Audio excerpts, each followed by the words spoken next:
বাংলাদেশের সঙ্গে সম্পর্ককে অত্যন্ত গুরুত্ব দেয় চীন বলে জানিয়েছেন দেশটির প্রেসিডেন্ট শি জিনপিং।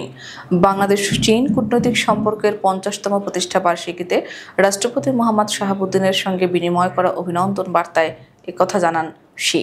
ঢাকার চীনের দূতারা জানিয়েছেন, চীনের প্রেসিডেন্ট শি জিনপিং এবং বাংলাদেশের রাষ্ট্রপতি মোহাম্মদ শাহাবুদ্দিন শনিবার দুই দেশের মধ্যে কূটনৈতিক সম্পর্কের 50তম বার্ষিকীতে অভিনন্দন বার্তা বিনিময় করেছেন।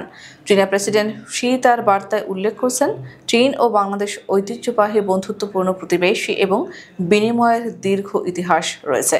কূটনৈতিক সম্পর্ক প্রতিষ্ঠার পর থেকে গত 50 বছরে আন্তর্জাতিক ও আঞ্চলিক ভূদৃশ্যের পরিবর্তন নির্বিশেষে চীন ও বাংলাদেশ সর্বদা শান্তিপূর্ণ সহাবস্থানের 5 নীতির ভিত্তিতে বন্ধুত্বপূর্ণ সম্পর্ক গড়ে তুলেছে।